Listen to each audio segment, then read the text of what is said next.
Nagsasawa na akong pakinggan ng sorry mo. Tigilan mo na ang paghingi ng sorry.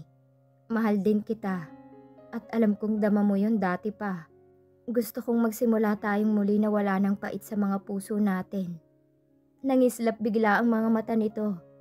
Mabilis na hinalikan siya nito sa mga labi. Ilang segundo lang yon dahil may kinakapa ito sa bulsa. Nagulat na lang siya nang bigla itong lumuhod sa harap niya. I love you, Andy. Marry me, please. Totohanang kasal na to. Kahit kada buwan tayo magpakasal sa loob ng 1 taon para makabawi ako sa pagkakasala kong yun. Itinaas nito sa kanyang isang singsing. Pamilyar ang singsing na yun. Iyon ang wedding ring na isinauli niya kay Sid. Ang bilis mo ah. Dinadaan niya na lang sa biro ang emosyong lumulukob sa kanya ngayon. Say yes na dahil dediretso tayo ng munisipyo. Magpapakasal na tayo agad ngayon. Sa susunod na buwan naman lang sa simbahan. Seryoso ka? I've never been serious all my life, Andy. Answer me please. Will you marry me? Bilang sagot ay ibinigay niya ang kamay sa lalaki. Muli ay hindi makapaniwalang ekspresyon ng mukha nito. Nanginginig pa ang kamay ng isuot nitong singsing sa daliri niya. Pinatayo na niya ito nang nasa mga daliri na niya uli ang wedding ring niya. Siya na ang naunang yumakap sa lalaki. I love you, Sid. Hindi yun nawala kahit natakpan man saglit ng galit. Hindi na ito nagsalita. Panay lang ang paghalik-halik nito sa pisngi niya. Naghalo na ang mga luha nila nang magkadikit ang parehong basa nilang mga pisngi. Excuse me po. Pareho silang natigilan ni Sid nang may nagsalita. Nasa bukana ng munting gate ng museum ang isang babaeng puno rin ng luha ang mga mata. Kumunot ang noo niya nang makilala ang babae. Kasama ng pamangkin ni Manang Guada ang matanda mismo. Nagpahid muna sila ng mga luha bago hinarap ang dalawa. Ikaw yung... Si Sid ang nagsalita na titig sa matandang babae. Mas lalo siyang nagtaka. Magkakilala sina Sid at Manang Guada? Nagkatinginan pa ang mga ito na parang nag-uusap ang mga mata. Masuyong ginagap ng babae ang dalawang kamay ni Manang Guada habang tinanguan ng matanda. Kailangan na nilang malaman, Chang. Nang matahimik na tayo pareho pati na ang kaluluwa ng anak ko. Umiiyak na sabi ng pamangkin nito. Inakbayan pa siya ni Sid habang pareho silang nakatitig sa dalawa. Patawarin mo ko, Ineng. Patawarin niyo ko. Iyon lang at bigla nang humagulgol ang matanda. Nagtataka man silang pareho ni Sid, ay matyaga nilang hinintay ang susunod na sasabihin nito. Nasa loob silang apat at nakaupo nang magsimula ng magsalita ang matanda. Habang nakikinig dito ay muling bumalong ang luha sa mga mata nila ni Sid. Bakit kung kailan naghihilom na ay muling nabubuksan ng sugat? Pero bigla siyang nakaramdam ng kakaiba dahil sa pinatutunguhan ng sinasabi ng matanda. Buhay ang anak namin? Nanlaki ang mga mata niyang titig na titig dito. Gustong lumabas ng puso niya. Mahigpit ang pagkakahawak ni Sid sa kamay niya. Parang doon kasi napunta ang sinasabi ni Manang Guada. Napasinghap siya nang marahang tumango ito. Tuloy-tuloy ang pagbagsak ng luha sa mga mata niya. Para siyang hihimatayin. Pinapatay niya naman sa isip niya si Chantal. Hindi niya inakalang hahantong sa ganun ang galit nito sa kanya. Huwag lang talaga itong magpakita sa kanya ngayon. Dahil baka mapatay niya na nga ang walang pusong pinsan niya na yon. Napalingon siya kay Sid na masyadong tahimik.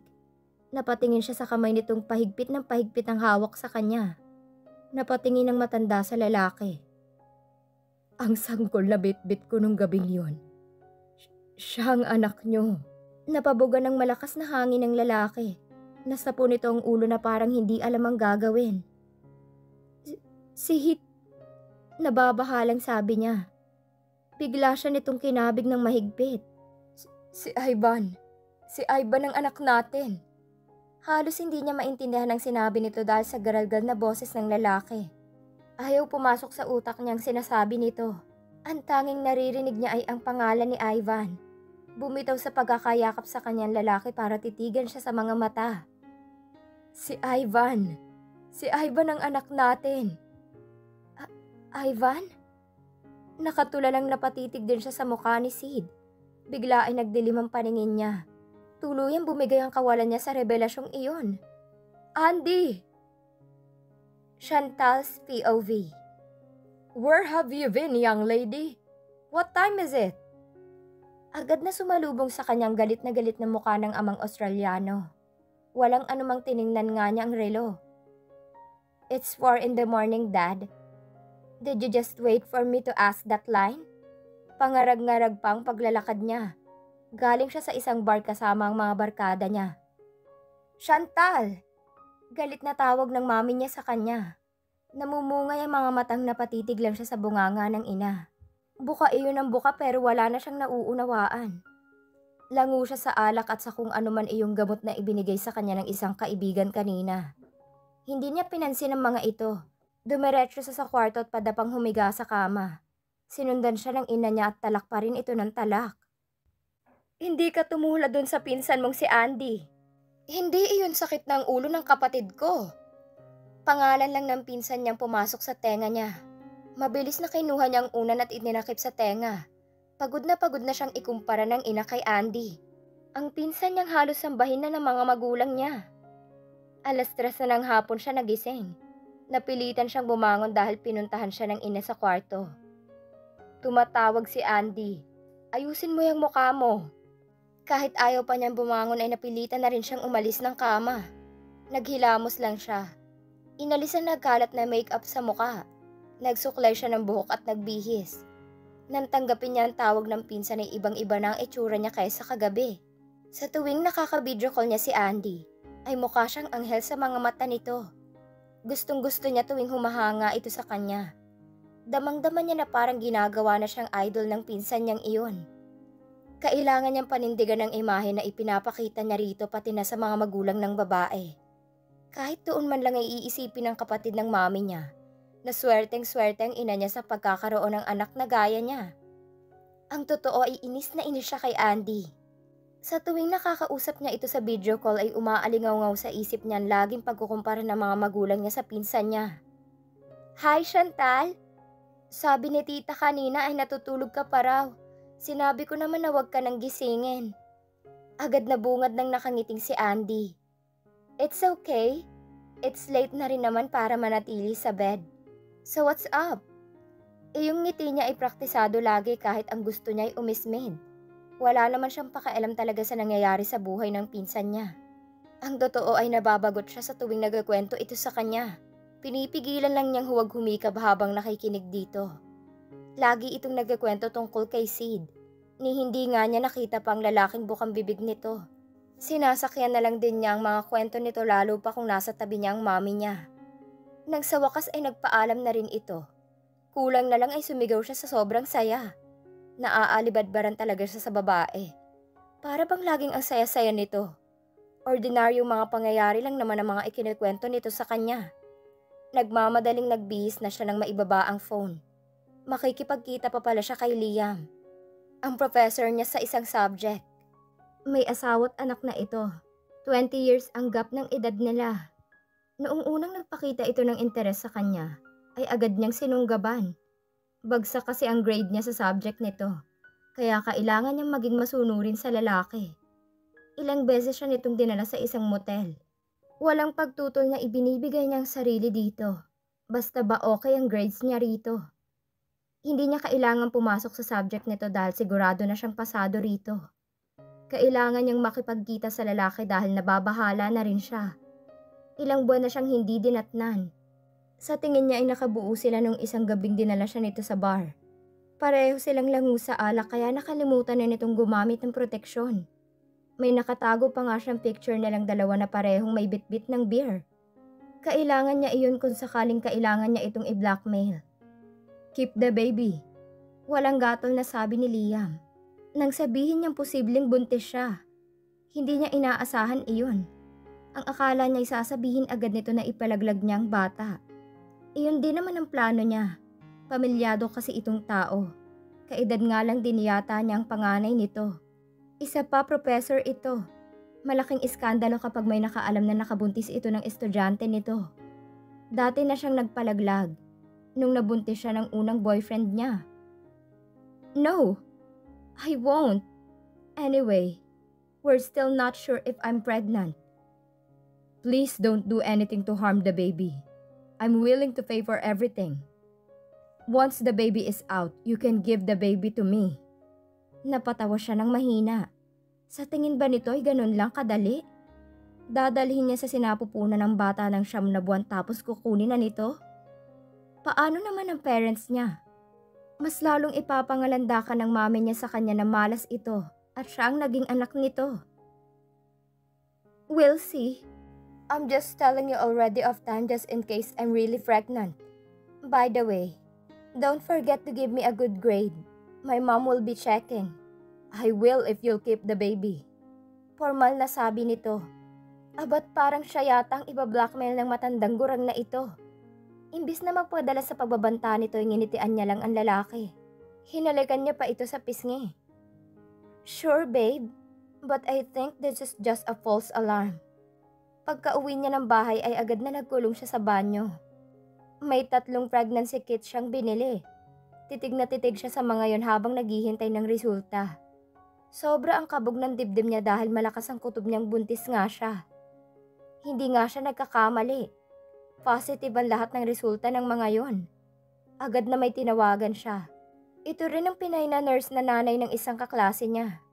Ito ang nagbigay ng gamot sa kanya dati para matanggal ang ipinagbubuntis niya. Agad na pinuntahan niya ang lugar kung saan sila magkikitang muli. Pagkabigay pa lang ng babae ay agad na ininom na niya ang 3 tabletas. Walang imik na kinuha rin ito ang iniabot niyang bayad dito. Bangag na bangag ang pakiramdam niya. Para siyang naliliyo.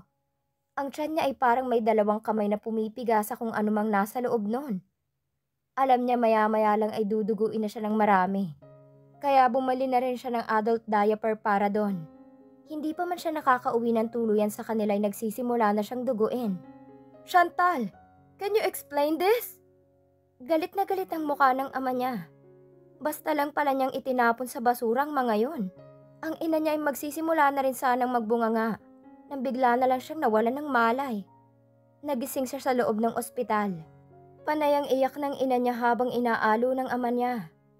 Sa tingin niya ay alam na ng dalawang dahilan kung bakit siya nahimatay na lang bigla. How could you do that to your own child?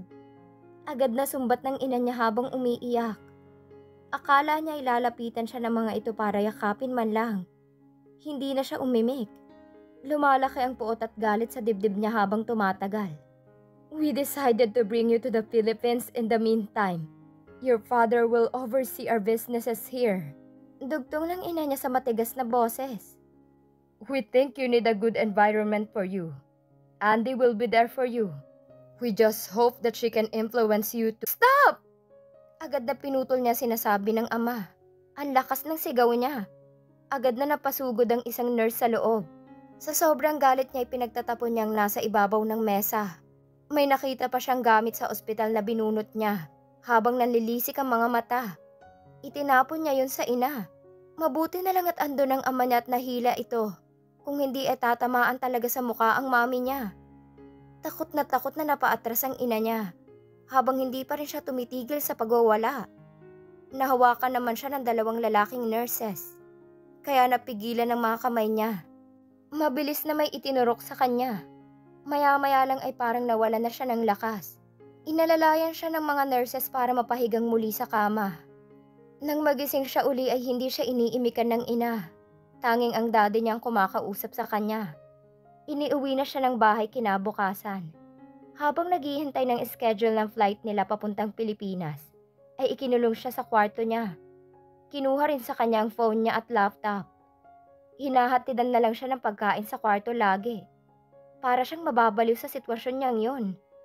Labag sa kalooban niya ang desisyon ng mga magulang na dalhin siya sa Pilipinas. Mas lalo siyang ilalapit ng mga ito sa babaeng natutunan na niyang kainisan. Walang iba kundi si Andy. 2 araw siyang hindi kumain man lang para ipakita ang pagre-rebelde niya. Hindi iyon pinapansin ng mga magulang niya. Sa araw ng flight nila, ay gustong-gusto niyang kumawala pero bantay saradong mga ito sa kanya. Ilang araw niyang kinikimkim ang galit sa loob niya. Gusto niyang magwala sa airport. Ayaw niyang maniwala na nasa Pilipinas na nga sila. Lutang na lutang ang utak niya dahil na rin siguro sa ilang araw na hindi siya kumain.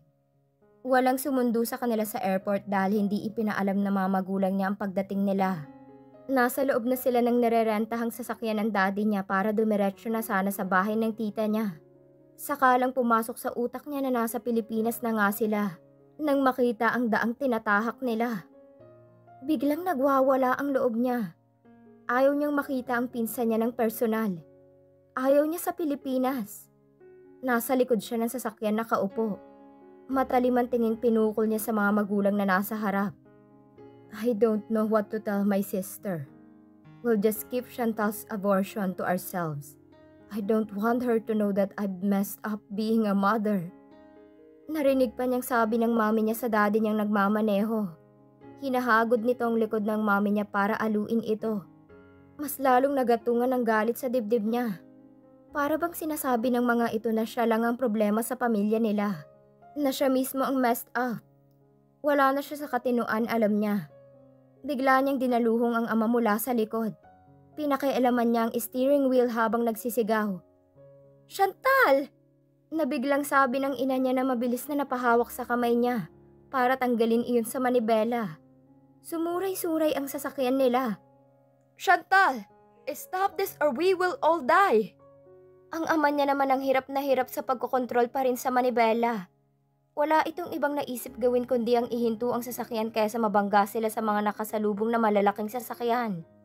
Sa paghinto nilang yon, ay bumundol naman sa likuran nilang isa pang sasakyan. Malakas ang impact noon kaya natulak sila sa nakasalubong na truck. Wala na siyang maalala sa mga nangyari. Ang tanging narinig niya bago dumilim ang paningin ay ang malakas na tunog ng banggaan.